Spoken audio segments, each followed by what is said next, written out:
عمه سادات سلام علیک، روح عبادات سلام علیک و سلام به همه دلداده های حضرت کریمه اهل بیت خانم فاطمه معصومه سلام الله علیها و سلام به بچه محله خانم فاطمه معصومه سلام الله علیها، استاد عزیزم آقای گودرزی عزیز و نازنین که امشب قدم چشم من گذاشتن. آقا سلام علیکم. سلام علیکم، خیلی خوش آمدید. رحمت الله، زنده باشین. مخلص شماییم. عرض سلام، عرض تبریک به شما بینندگان خوب، عزیز و فرهیخته شبکه قرآن و معارف سیما، به ویژه همراهان همیشگی برنامه یاد خدا. انشالله که طاعات و عباداتتون مورد قبول خدای متعال واقع شده باشه. الهی آمین. به برکت دعای خیر شما.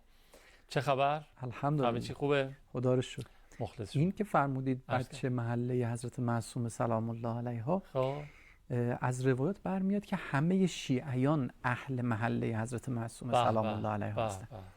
توی روایتی داره که یه جمعی از ری اون زمان رفتن، روایت معروفی رفت محضر امام صادق علیه السلام، میگه ما اهل ریم. آفرین. آره، رسیدن محضر حضرت و خودشونو معرفی کردن. حضرت فرمودن مرحبا به اهل القوم، برادرهای قومی من خوش اومدید. آقا یه مقداری فاصله از 100 کیلومتر ما ریم بابا. آره، چند بار حضرت 3 مرتبه ظاهرا اینو تکرار کردن که بزرگان از این استفاده کردن که معلوم میشه که این نقطه جغرافیایی به تنهایی موضوعیت نداره. یعنی شمایی هم که جسمتون کیلومترها از قم فاصله داره، ولی چون دلتون تو اون محیط ولایت حضرت معصومه سلام الله علیها هست، شما اهل قم. الحمدلله رب العالمین. دست شما درد نکنه که این یادآوری رو فرمودین و چی از این بهتر. ما توی این کشور، توی این شیخانه اهل بیت، بچه محله امام رضا و خواهر مهربانشون حضرت کریمه خانم فاطمه معصومه علیهم السلام هستیم و این نعمت بزرگیه که خدا به ما داده و زیر نور این خورشید و ماه تابان، این شمس و قمر درخشان، داریم زندگیامون رو سر و سامون میدیم، راه رو از چاه تشخیص میدیم و فقط خدا میدونه که چقدر برکاتشون تو زندگی‌های فردی و اجتماعی و مملکت ما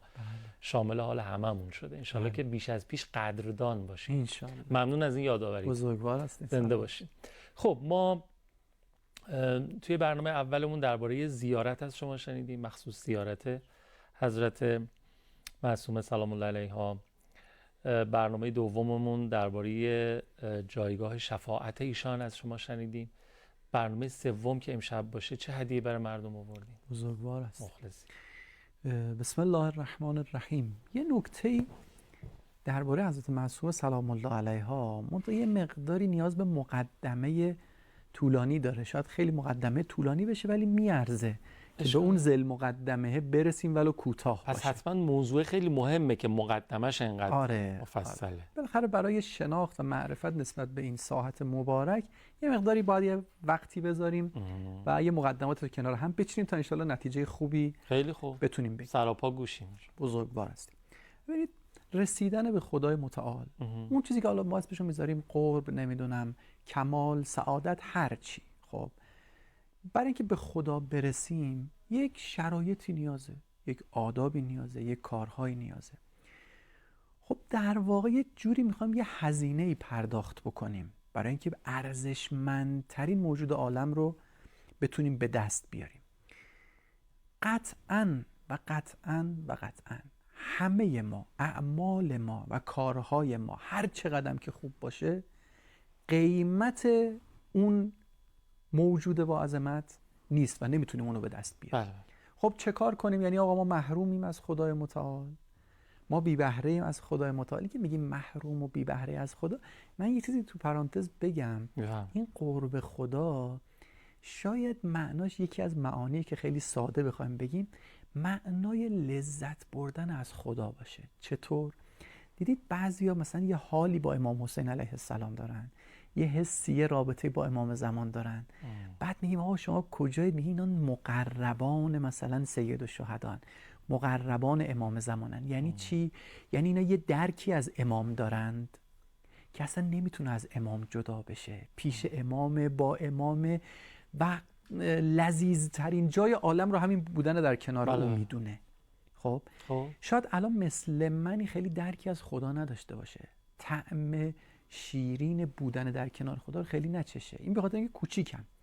اگر بزرگ بشم و بیام کنار او قرار بگیرم و تو اون افق قرار بگیرم، اون وقت یه لذتی از خدا میبرم که دیگه نمیتونم جدا بشم. خدا رحمت کنه مرحوم آیت الله بهجت رو. هر زمان تو هر حالت ایشون رو میدیدی داشت ذکر میگفت. آقا خسته نمیشید؟ ما یه 2 بار مثلا میخوام یه ذکر بگیم خسته میشیم، آقا زودتر تمام بشه اینجوریه. چرا شما خسته نمیشید؟ او داره لذت میبره. خب حالا ما برای که به اون افق برسیم با اعمالمون این شدنی نیست، نمیتونیم تو اون وادی برسیم. این نیازمند چیه؟ نیازمند همونی که تو جلسه قبل عرض کردیم، نیازمند شفاعت. شفاعت کی؟ شفاعت پیغمبر خاتم. پیغمبر بهای این ملاقات رو پرداخت کرده. او عبد مطلق بود، یعنی تو عبودیت دیگه نمره 20 19 و 75 صدم هم نه، نمره 20 رو تو عبودیت گرفت. سر سوزنی، هیچ گونه تخلفی، ترک اولا، هیچی از او سر نزده. 20 در عبودیت. خب خدای متعال پاداشی که به او میده، یکی از پاداشاش مقام دستگیریه. یا رسول الله تو میتونی بری دست بندگان دیگر من رو هم بگیری تو این مقام برسونی، که البته خب خیلی هم برای پیغمبر سخت بود دیگه. تو این مسیر خیلی سختی ها متحمل شدن. خودشون فرمودن هیچ پیغمبری به اندازه من اذیت نشد. ما اوذی النبی مثل ما اوذیت. خب داغ‌ها، مصیبت‌ها، مصیبت فرزندان، خود واقعه عاشورا، خب بالاخره اینا مصیبت پیغمبره. او این مصیبت‌ها رو تحمل میکنه، عبادت‌های سخت و سنگین خودش سر جای خودش، مجموعه اینها او رو به یه مقام میرسونه که بتونه دست بگیره. خب پیغمبر میتونه دست بگیره کیا؟ ببینید روز قیامت اگر کسی بگه من خودم و اعمالم، این به هیچ جا نمیرسه. تعبیر قرآن اینه که اون افرادی که در واقع ظالمین هستند، ظالم یعنی کسی که نتونست تو اون قواعد و چارچوب خدا حرکت بکنه، برنامه رو اومد به هم بزنه. یقول، ظالم میگه یا لیتن اتخذت مع الرسول سبیلا، ای کاش من یک راهی با پیغمبر باز میکردم، ای کاش من هم خودم رو به پیغمبر میرسوندم، که اگر خودم رو به پیغمبر میرسوندم او از من دستگیری میکرد، به این وضعیت نمیافتادم. چون میبینه تو قیامت که کسانی که به پیغمبر وصل شدن به چه مقامی رسیدن. خب حالا چه کار کنیم؟ راه این ارتباط با پیغمبر چیه؟ پیغمبر فرمودن که من وظیفه‌مو تو ابلاغ رسالت اومدم انجام دادم، در مقابل این زحمت سنگین از شما هیچ پاداشی نمیخوام. از شما پاداش نمیخوام یعنی به یک معنی که حالا من توقعی از شما ندارم، یه معنی که مثلا شما نمیتونید مزد رسالت منو بدید. چجوری میخواید مزد؟ چطوری میخواید؟ شما اصلا تو این افق نیستید که بخواید مزد رسالت، نه اون حتی کمترش هم بخواید بدید. مسیرش رو قرآن مشخص کردی، قل لا اسألکم علیه اجر. آفرین. خب اجری از شما نمیخوام، پاداشی نمیخوام، چه کار کنیم؟ یک راهی رو پیغمبر باز کردن برای اینکه به من وصل بشید، بگید که باشه مثلا یا رسول الله ما که داریم یه کاری برای شما انجام میدیم. چه کاری؟ فرمود نسبت به ذوی القربای من مودت داشته باشید، دوستشون داشته باشید. آیا این اجر است؟ یعنی من اونا رو دوست داشته باشم، یه کاری برای پیغمبر کردم؟ نه بابا، یه کاری برای خودم بود. دوباره بازم برای خودم، بازم برای خودم. خدا تو قرآن از این کارا زیاد کرده. خدا میگه میای با من یه معامله انجام بدی، ان الله اشتری، خدا مشتری بشه از شما، یه چیزی رو خریداری کنه. خدا مگه من چیزی از خودم دارم؟ اون چیزایی هم که به ظاهر الان در اختیار منه که نه، که خودت دادی. که من ذا الذی یقرض الله، داری یه ذره به خدا قرض بدی؟ خدا من چیزی ندارم، بعد به توی خدا قرض بدم؟ امیرالمومنین فرمود استقرضکم، کسی از شما قرض خواست که له خزائن السماوات و الارض، از گنجینه های عالم مال اوه، بعد میگه حالا من داری قرض بدی؟ نه، این خدا از باب مهربونیش، از باب بزرگیش، از باب کرمشه. خب باشه بیا تو هم یه کاری برای پیغمبر انجام بده. در واقع داری برای خودت کار انجام میدی. خب چه کار کنیم؟ خاندان پیغمبر رو دوست داشته باش، ذوی القربای پیغمبر رو نسبت بهشون مودت داشته باش. این مودت داشتن خیلی باید بهش دقت کنیم. صرف یک محبتی که خب مثلا من امام حسین رو دوست دارم، این یه محبت عادی؟ نه. چه محبتی؟ محبتی که میدونید چون وقتی پیغمبر این آیه رو فرمودند یه دست از منافقین میگفتن خب یا رسول الله نه ما میخوایم مزد رسالت تو رو بدیم. پیغمبر نه نمیشه اینا گفتن اسلام ما میخوایم بدیم. آیه نازل شد الا المودة فی القربا. خیلی سخت شد و هیچ وقتم پرداخت نکردن. چرا؟ چون این مودته یعنی یه جوری این خاندان منو دوست داشته باش، که البته باید معنا هم بکنیم این ذل قربا کیا هستن که به حضرت معصوم هم برسیم انشالله. یه جوری اینا رو دوست داشته باش همون جوری که من هستم. یعنی پیغمبر داره با این آیه میگه استمرار جریان نبوت. علی رو به گونه‌ای نسبت به او محبت داشته که این محبت توأم با اطاعت باشه. محبتی که چون دوست دارم تسلیم تو بشم فمعکم لا مع غیرکم یا لا مع عدوکم، با غیر شما و دشمنان شما نیستم. این مودت. خب پس این نکته بعدی که خب حالا این ذوی القربا کیا هستن؟ کیا هستن؟ نزدیکان پیغمبر هستند که اگه من نسبت به اونها مودت داشته باشم یه همچین کار بزرگی رو انجام دادم، یعنی با پیغمبر ارتباط برقرار کردم. بله. خب این ذوی القربا بعضی تصور کردن که خب یعنی کسایی که رابطه ژنتیکی با پیغمبر دارن، رابطه خونی با پیغمبر دارن، قوم و خویش پیغمبرن، که حتی بعضی اومدن یه قدری تحریفی هم تو این معنا بکنن از مخالفین، گفتن که آقا مثلا قریش منظوره. چه حرفیه؟ ذوی القربا یه کسایی هستن که واقعا مقرب پیغمبر شدن. ذوی القربا یعنی نزدیکان پیغمبر، صاحبان اون قرابت و نزدیکی. آره اینا یه کاری کردن نزدیک پیغمبر شدن. چه کاری کردن؟ قرآن ملاک نزدیک بودن رو این بیان میکنه: السابقون اولئک المقربون. کسی که بتونه سبقت بگیره مقربه. سبقت در چی؟ آقا چرا اصلا پیغمبر شد شخص درجه یک عالم؟ تو روایت داره او اسبق السابقین است. نسبت به همه مخلوقات در کل عوالم اولین کسی که زیر بار ولایت خدا رفت و خود به خدا گفت چشم تو پروردگار و من عبد مطلق تو پیغمبر بود. زودتر نه به معنی زودتر زمانی ها که مثلا فکر کنیم مثلا نفر اول او گفت باشه من این کار انجام میدم. نه، یعنی بیش از همه پذیرش حق داشت. توی رتبه بالاتر از بقیه بود. خب این کار کرد، شد اسبق السابقین. این مقام به پیغمبر داده شد. حالا رتبه بعد از پیغمبر کیه؟ خب ما که تو اون افق نیستیم که بخوایم یه همچین، یه کسانی هستن که از ما سبقت گرفتند و به پیغمبر خیلی نزدیک شدند. در رأسشون وجود مبارک امیرالمومنین علیه السلام.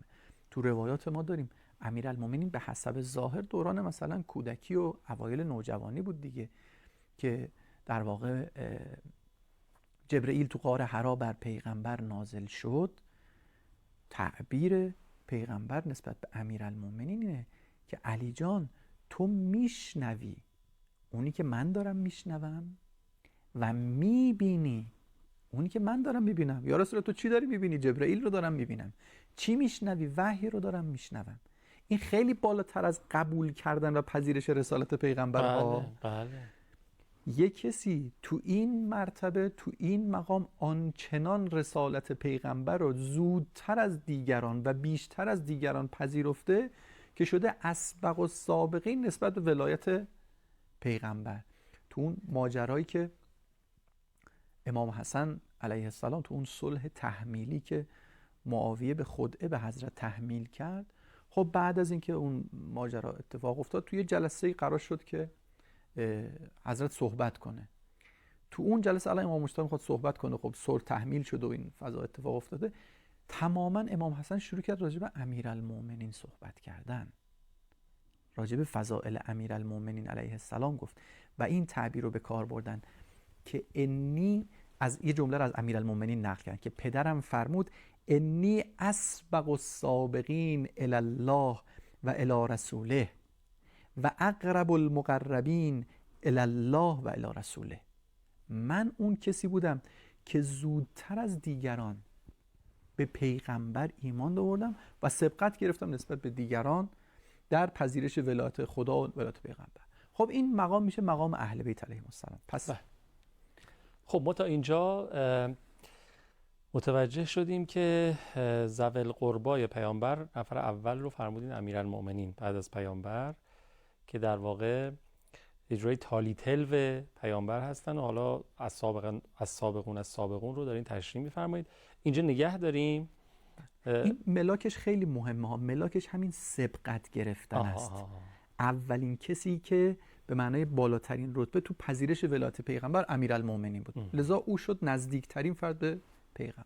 اولین مسلمان و اولین کسی که با پیامبر نماز گذارد، اولین کسی که در راه پیغمبر و اسلام جونش رو در طبقه اخلاص گذاشت و تو بالاترین کیفیت. آره، اولین کسی که وارد بهشت میشه. بله، خدا رو شکر. الحمدلله الذی جعلنا من المتمسکین به ولایت امیرالمؤمنین. و داشتم به این فکر می‌کردم چقدر از احادیث حضرت معصومه سلام الله علیها در اثبات همین ولایت امیرالمؤمنین و ایناست. حالا به نظرم شاید برسیم تا آخر برنامه اونجا توضیحاتش با شما باشه. بریم و برگردیم ادامه فرمایشات حاج آقا میشنویم. بفرمایید. خواهش می‌کنم.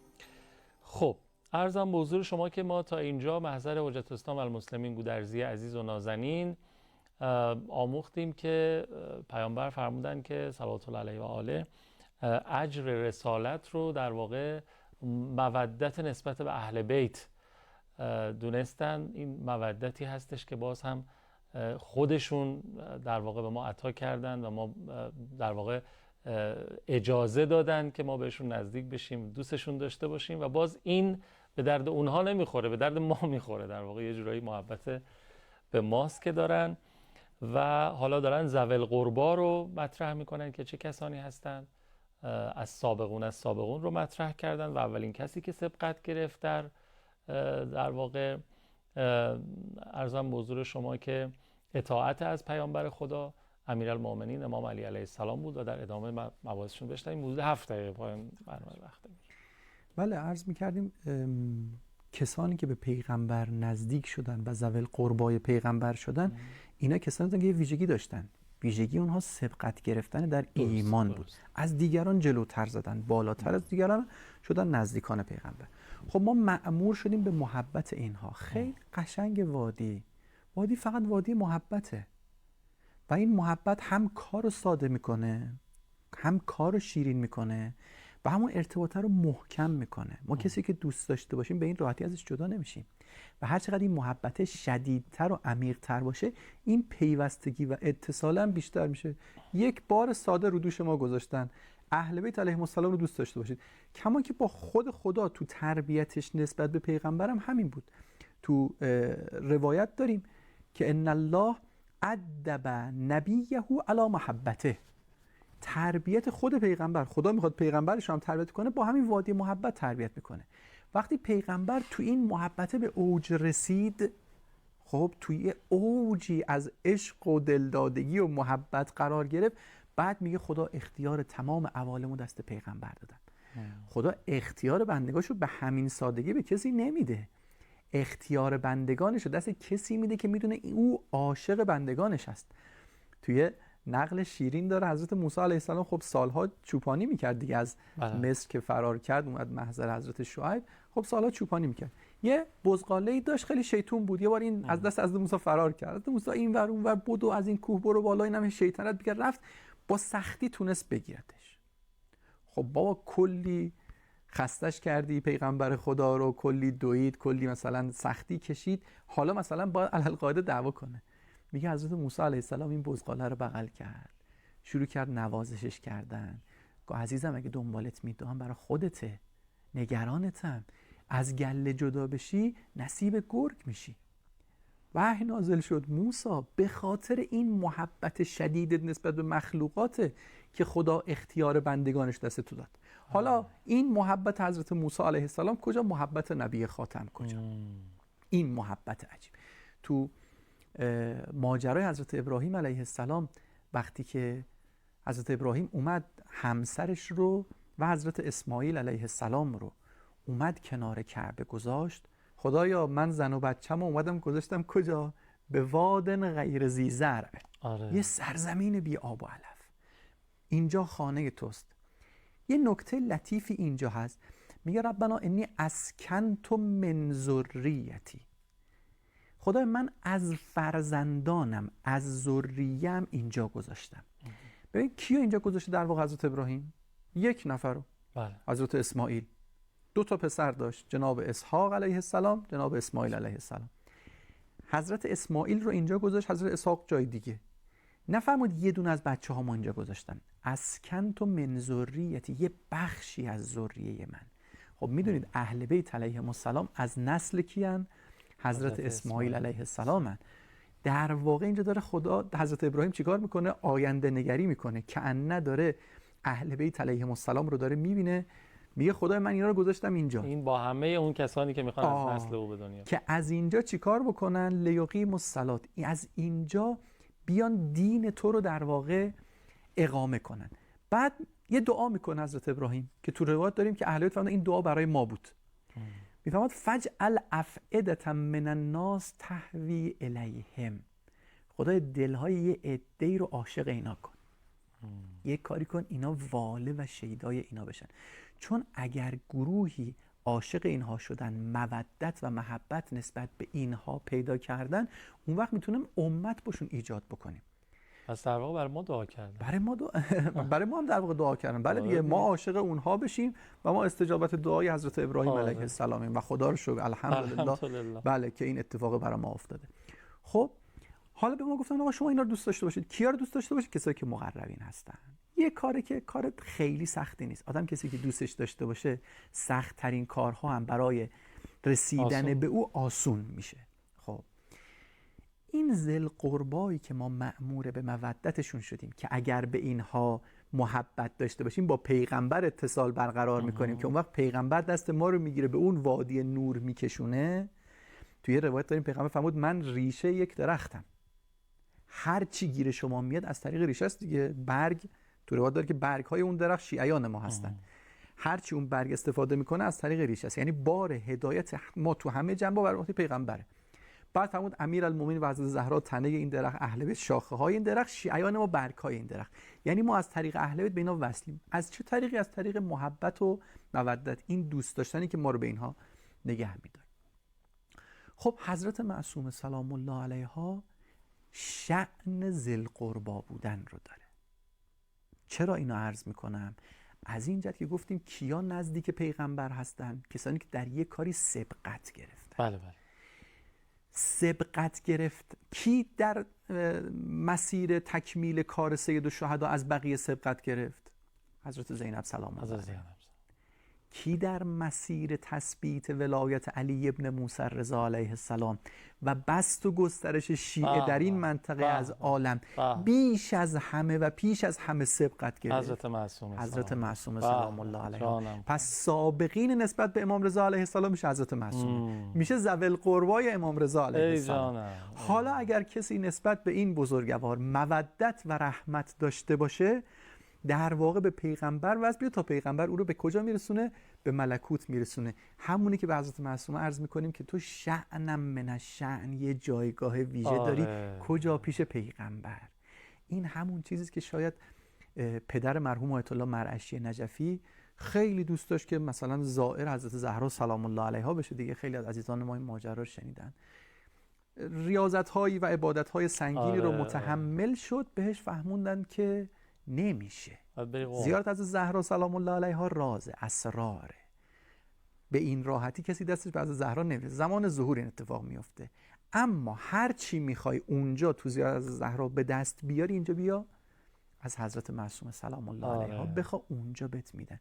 یعنی او یه جایگاهی داره تو این دستگاه. حضرت معصومه یک قربی داره تو این دستگاه که اگر شما به او متصل شدی، دوستش داشته باش، مطیعش باش، مودت نسبت به او داشته باش، این تو رو به اون جایگاه رفیع میرسونه. داشتم فهم کردم که فرمودین از سابقون پیامبر امیرالمومنین بودن. پیامبر دارن که انا مدینه العلم و علیون بابها. اینجا هم رسوندین به حضرت رضا و خواهرشون که ایشان عالم آل محمدن. یعنی که عبارت معروف و لقب معروفشون عالم آل محمد و شهر این علم، یعنی باب این شهر میتونه خانم فاطمه معصومه سلام الله علیها باشه. کمایی که داریم میبینیم که در جوار ایشون و زیر سایه ایشون شهر علمی بنا نهاده شده که از نورانیت این علمی که حالا فقها و علما و بزرگان به برکت حضور ایشان دارن، همه دنیا الان دارن بهره مند میشن و زمینه ظهور از تولی هستم از همینجا. در واقع قوم رو گفتن، قوم اسم گذاشتن چون مردمش اهل قیام هستن و برای ظهور از حجت. آقای بهجت عذرخواهی میکنم، آقای بهجت یه نکته‌ای به تولیت وقت حرم حضرت معصومه فرموده بودن که بین این خواهر و برادر یه حواله های رد و بدل میشه. این چیزی که میفرمایید بالاخره اینجا یه گره گشایی هایی هست، یعنی کسی که شاید بخواد مقرب به آستان رضوی بشه از این طریق بخواد بهره مند. آره واقعا، آره خیلی خوب.